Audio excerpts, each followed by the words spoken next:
Good morning students. पिछले सप्ताह हम लोगों ने नेताजी का चश्मा कहानी पूरा कर लिया था और इस सप्ताह हम लोग काव्य खंड से सूरदास को पढ़ना शुरू किया था और सूरदास का जीवन परिचय हम लोगों ने पढ़ा था पिछली कक्षा में। और पढ़ते हुए उसमें हमने पाया था कि जो सूरसागर है, उनके 3 जो प्रसिद्ध ग्रंथ हैं, सूरसागर, साहित्य लहरी और सूर सरावली, उसमें सूरसागर सर्वाधिक लोकप्रिय था और उसी सूरसागर से हम लोग को सिलेबस में 4 पद पढ़ने हैं। दरअसल सूरसागर जो ग्रंथ है वो कई खंड में है। कोई भी किताब आप पढ़ते हैं देखते हैं उसमें बहुत सारे चैप्टर होते हैं, तो वैसे ही उस किताब में कई खंड हैं, जिसमें एक खंड है भ्रमर गीत। भ्रमर गीत दरअसल वियोग का गीत है और आप लोगों ने महाभारत देखते हुए या खास करके कृष्ण लीला देखते हुए टीवी सीरियल में या कहीं से पढ़ा हुआ था, आपने देखा होगा कि कृष्ण कंस के बुलावे पर ही कुश्ती के लिए मथुरा जाते हैं और दरअसल वो कंस की तरफ से कृष्ण को मारने का प्रयोजन था और कृष्ण मन ही मन तय कर लिए थे कि अब कंस के वध का समय निकट आ गया है। तो इस प्रसंग में वो मथुरा जाते हैं। तो अब तक वो वृंदावन में जिन दोस्तों सगे साथियों के साथ रहते थे, गौ चराते थे, उन सब से ये वादा करके जाते हैं कि मैं जल्द ही मथुरा से लौट आऊँगा। लेकिन कृष्ण वहाँ जाते हैं और कंस को मारने के बाद वहाँ की राज का जो सत्ता व्यवस्था है उसे वासुदेव को वो राजा तो बना देते हैं,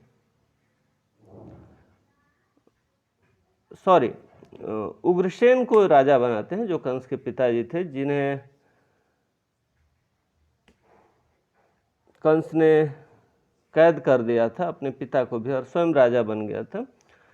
तो कृष्ण यानी अपने नाना को राजा तो बना देते हैं, लेकिन चूंकि वो काफ़ी वृद्ध हो चुके थे और राज की विधि व्यवस्था को, यानी जो और भी कंस के जो समर्थक थे उन्हें ढूंढ करके पता लगा करके उन्हें या तो उग्रसेन के समर्थन में खड़ा कराने का काम या जैसे भी राजकाज की विधि व्यवस्था संभालने के लिए वो कुछ दिनों के लिए और मथुरा में रुक गए थे। उनका रुकना जरूरी भी था और एक तरह से कहिए तो उग्रसेन राजा थे, लेकिन कार्यकारी राजा के रूप में, आज की भाषा में कहें तो सीईओ की तरह, वो मथुरा का राज व्यवस्था देख रहे थे। और कृष्ण के कई मित्र थे, उसमें से एक उद्धव भी थे। उद्धव कृष्ण के मित्र थे और बाई लुक कृष्ण से वो काफ़ी मिलते जुलते थे, कद काठी में वैसे ही थे, कपड़े वगैरह भी वैसे ही पहनते थे।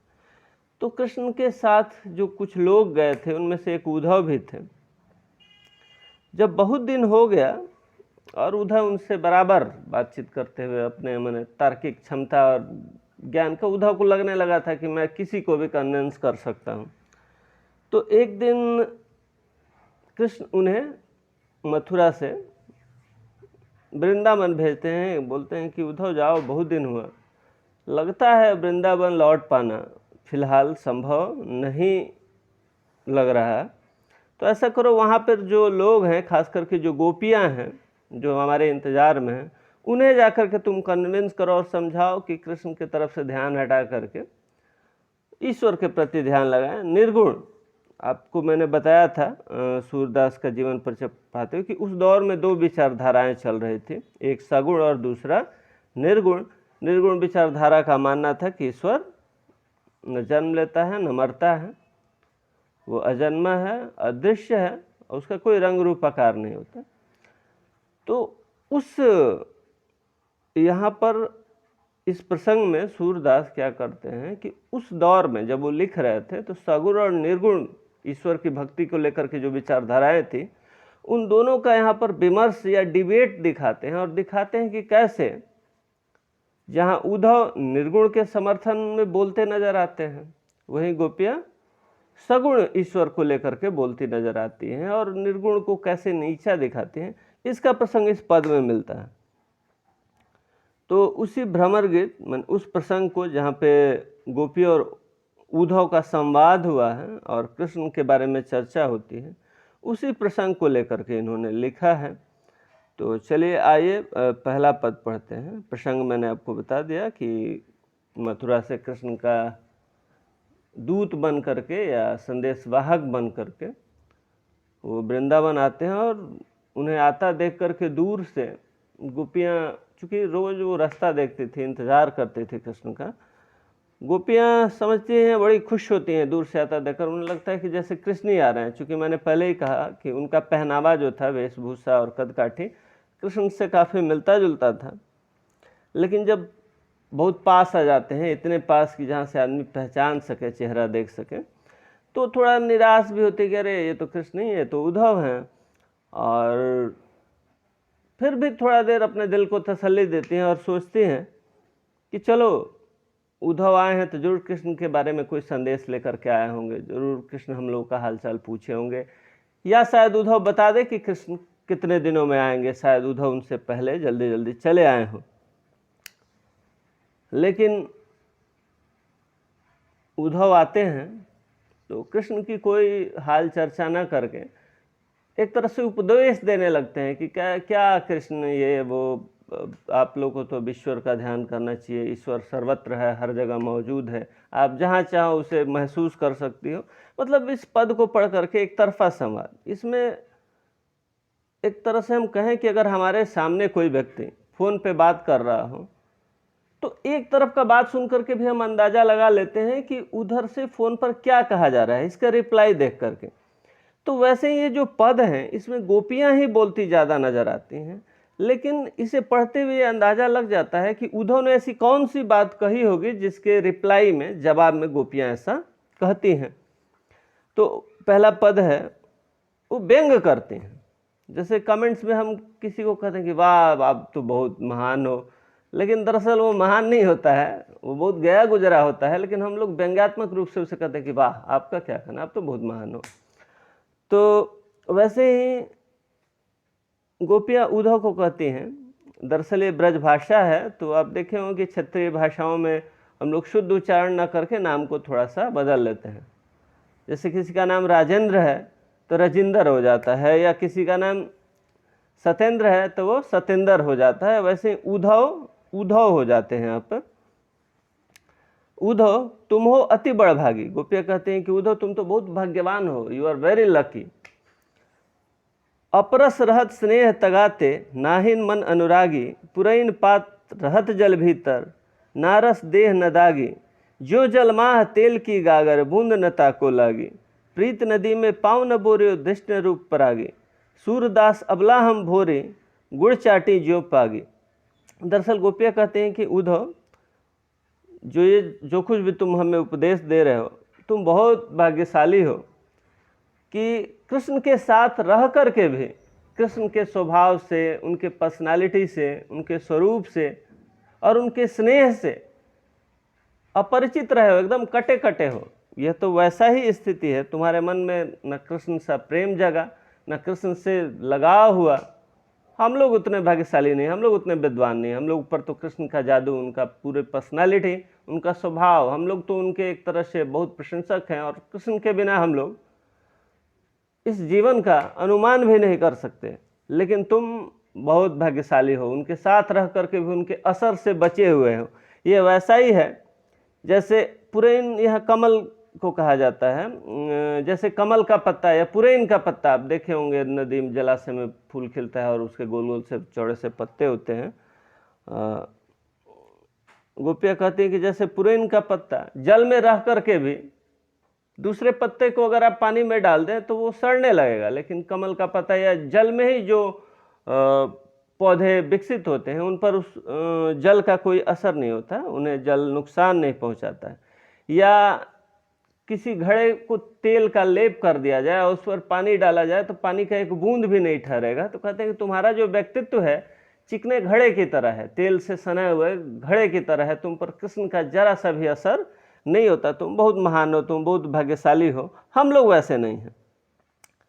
लगता है तो तुम कृष्ण प्रेम रूपी नदी हैं। यह रूपक अलंकार है कि कृष्ण अगर प्रेम रूपी नदी है तो उस नदी के किनारे होकर के भी तुम्हारा पांव तक उस जल में स्पर्श नहीं किया है। ये वैसे ही है कि किसी का घर नदी के किनारे हो और उस नदी में उसने कभी स्नान न किया हो। तो प्रेम रूपी जो कृष्ण नदी है, न तो उसमें तुम अपने पाँव का स्पर्श किए हो, पाँव न बोरे हो। बोरना का अर्थ होता है डुबोना। तो कृष्ण का जो स्वरूप है वो एक प्रेम रूपी नदी की तरह है। तुमने पूरा स्नान तो किया, अपना पाँव का स्पर्श तक नहीं किया है, और ना ही उनके दृष्टि का, उनके स्वभाव का, उनके विचार का, किसी भी चीज़ का तुम पर असर नहीं है। लेकिन हम लोग ऐसे नहीं हैं। और ये मध्यकालीन कविताओं का एक शैली कह लें या स्टाइल कह लें, चूँकि उस समय लिखित कविताओं का प्रचलन उतना नहीं था। वाचिक रूप से लोग एक दूसरे तीसरे तक सुनाते थे, ओरली ही ट्रांसमिट होती थी कविताएं। तो कवि लोग क्या करते थे कि रचना पहचान में आती रहे, कल को गए कोई उसे अपनी रचना ना कह दे। आजकल भी रचनाओं की चोरी बहुत धड़ल्ले से हो रही है। इतना तकनीक विकसित हो जाने के बावजूद भी तब तो कॉपीराइट का कोई मसला भी नहीं था लीगली। तो कवि क्या करते थे कि, या साहित्यकार लोग क्या करते कि अपने नाम को कविता के कहीं ना कहीं जहाँ पर संभावना हो वहाँ अपने नाम को कविताओं में शामिल कर देते थे। तो इसीलिए सूरदास का यहाँ नाम है ताकि लगे कि किसकी कविता है। तो लास्ट में गोपियाँ कहती हैं कि सूरदास अबला हम भोरी, मतलब अबला कहा जाता है कमज़ोर को, आमतौर पर स्त्रियों के लिए इस्तेमाल किया जाता है। हालांकि आज के ज़माने में हम ऐसी बात नहीं कह सकते। तो सूरदास अबला हम भोरी, भोरी कहते थे हम भोले भाले लोग हैं। हम लोग की स्थिति है कि हम जान रहे हैं ये गुण है।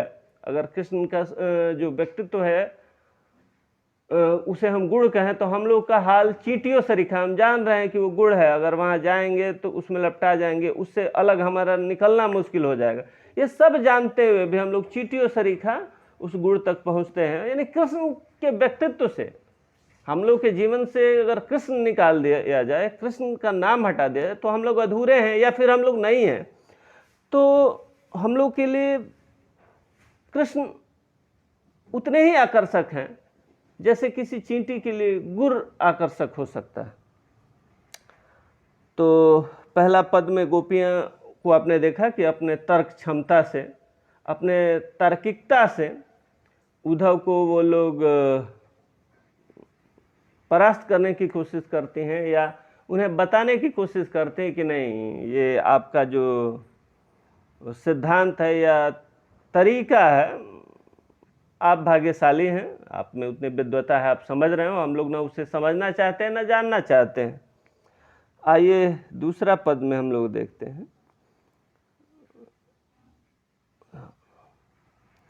दूसरे, आज दो ही पद हम लोग पढ़ते हैं। दूसरे पद में जब उद्धव, वो पूछती होंगी गोपियाँ कि क्या कृष्ण हम लोग का हालचाल पूछते हैं, कभी हम लोग को याद भी करते हैं, या यहाँ कब तक उनके आने की संभावना है।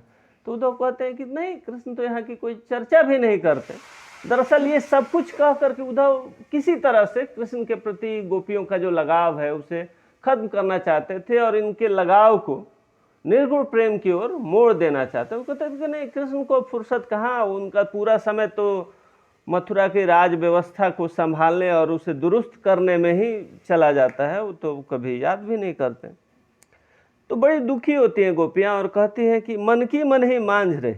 दरअसल वो कहना चाहते हैं, कई बार में होता है कि हम तरह तरह के प्लान बनाते हैं, योजना बनाते हैं, और अचानक से पता चलता है कि अरे वो सब कुछ तो हो नहीं पाएगा। तो मन में जितनी इच्छाएं हैं वो मन ही में रह जाती हैं। तो कहते हैं कि मन की मन ही मांझ रही, कहिए जाए कौन पे उद्धव ना ही परत कही, अवधि आधार आस आवन की। देखिए अनुप्रास अलंकार है, 9th क्लास में आपने अलंकार पढ़ा है। तो कई बार जो पठित काव्यांश वगैरह आता है तो उसमें अलंकार वगैरह भी पूछ देता है 10th क्लास में। हालांकि सिलेबस में नहीं है, क्योंकि 9 में आप पढ़े हैं तो एक्सपेक्ट किया जाता है कि आपको पता है। तो यहाँ रिपीटेशन ऑफ अल्फ़ाबेट्स हो रहा है, तो यहाँ पे अनुप्रास अलंकार है। कहिए जाय कौन पे उद्धव ना ही परत कही, अवधि आधार आस आवन की तनमन बिथा सही। अब इन जोग संदेशन सुन सुन बिरहीन बिरह दही, चाहती हुती गुहार जितहिते उत्तय धार बही। सूरदास अब धीर धरे क्यों, मर ज्यादा न लहे। तो गोपियाँ कहती हैं कि उद्धव, हम लोग की जितनी इच्छाएं थी कि कृष्ण आएंगे तो ये करेंगे, ऐसे खुशी मनाएंगे, हम लोग का जीवन फिर पुराने तरीके से आगे बढ़ेगा। अब तो कृष्ण राज सत्ता के बहुत करीब हो गए हैं, तो हम लोग के और भी जो जीवन में कष्ट हैं वो बड़ी आसानी से दूर कर देंगे कृष्ण, या दूर हो जाएगा। अब तो हम लोग की प्रतिष्ठा बढ़ जाएगी समाज में, हम लोग हक से कहें कि जो कृष्ण जैसा व्यक्तित्व या व्यक्ति हम लोग का मित्र है, या वो हमारा परिचित है, या कृष्ण के साथ हम लोगों ने समय बिताया है। जैसे हम समाज में देखिए, अगर हमारे बीच में से कोई बड़ा आदमी बन जाता है, या हम लोग का दोस्त, इवन एग्जाम्पल चलिए व्यवहारिक रूप से लें, कोई आईएएस बन जाए तो हम लोग बड़े गौरव से कहते हैं, या कोई क्रिकेटर बन जाए, कोई भी फेमस पर्सनैलिटी बन जाए तो हम लोग कहते हैं अरे वो उस बचपन में हम लोग साथी रहे हैं, वो मेरा बहुत अच्छा दोस्त है, रहे या ना रहे, आदमी मेंशन करने लगता है। तो ये मानवीय स्वभाव है, गोपियाँ भी ऐसा सोचती हैं कि अब तो कृष्ण आएंगे तो हम लोग का शान थोड़ा सा बढ़ जाएगा। लेकिन जब उद्धव कहते हैं कि ऐसा तो कुछ नहीं है, वो तो कभी याद भी नहीं करते हैं, तो बड़ी दुखी होते हैं और कहते हैं कि अब क्या कहें, कुछ कहते नहीं बनता है। अवधि समय को कहा जाता है, आधार उम्मीद आशा। कहते हैं कि बहुत दिन से हम लोग समय काट रहे थे इसी उम्मीद में कि कृष्ण अब आ जाएंगे, अब आ जाएंगे। हर तरह का कष्ट आ रहे थे, चाहे वो शारीरिक कष्ट हो या मानसिक हो, तन मन व्यथा यानी व्यथा। तो हर तरह का तन मन शरीर से मन से हम लोग हर तरह का कर सके, इसी उम्मीद पर थे कि उम्मीद बहुत जरूरी चीज़ है। इसी उम्मीद पर समय काट रहे थे कि कृष्ण आज ना सही कल हम लोग के बीच फिर होंगे और स्थिति फिर पहले जैसी हो जाएगी। लेकिन आप ये जो योग का संदेश दे रहे हो, योग को कहा जाता है निर्गुण में, मैंने बताया था कि निर्गुण में जो ज्ञानाश्रयी सखा थी, कबीर की जो धारा थी, उन्होंने ज्ञान के जरिए, अध्यात्म के जरिए, योग के जरिए ईश्वर को अपने अंदर महसूस करने के तरीके पर विश्वास करते थे। तो गोपियाँ कहती हैं कि उद्धव, जो आप ये योग का संदेश दे रहे हो कि योग करो, अध्यात्म करो, ध्यान लगाओ, ईश्वर को अपने अंदर महसूस करोगे, ये सब सुन सुन करके हम लोग तो पहले ही से विरह कहा जाता है किसी के वियोग में जीवन व्यतीत करना, दुखी रहना, किसी को याद कर करके दुखी रहना। तो कहते हैं कि आपका ये योग संदेश सुन करके कृष्ण से जो अलगाव के कारण ऑलरेडी हम लोग दुखी हैं, वो दुख और हम लोग का बढ़ रहा है। तो कहा जाता है कि जिधर से हम लोग उम्मीद कर रहे हैं कि उधर से कुछ मतलब आप ही कुछ अच्छी बात सुनाएंगे कृष्ण को लेकर के, यहाँ तो उल्टा धार बह रहा है। जिससे उम्मीद कर रहे थे कि हम लोग के दुखों पर मरहम लगाएगा, हम लोग के दुख को और बढ़ाने का काम वही कर रहा है। कह रहे कि अब क्या धैर्य रखे, अब तक तो धैर्य ये था कि उम्मीद था कि कृष्ण आएंगे और हम लोग को याद करते होंगे, अपने तरीके से हम लोग उधर की भी बातें सोच लेते थे। अब तो हम लोग का कोई प्रतिष्ठा ही नहीं रहा। अब समाज में हम लोग क्या कहेंगे, हम लोग कहते चल रहे थे कि वाह कृष्ण गए हैं, हम तो राजा बन गए, ये वो, और पता लगा कृष्ण हमको याद ही नहीं कर रहे हैं। तो मर्यादा मतलब इज्जत प्रतिष्ठा, तो उसी का यहाँ क्षत्रिय रूप है मर्यादा। तो बोलते हैं कि अब तो हम लोग की कोई इज्जत ही नहीं रही, अब तो कोई प्रतिष्ठा ही नहीं रही, मर्यादा न रही। तो चलिए, मैंने एक शाब्दिक व्याख्यान या भाव जो इन पदों का है मैंने बता दिया।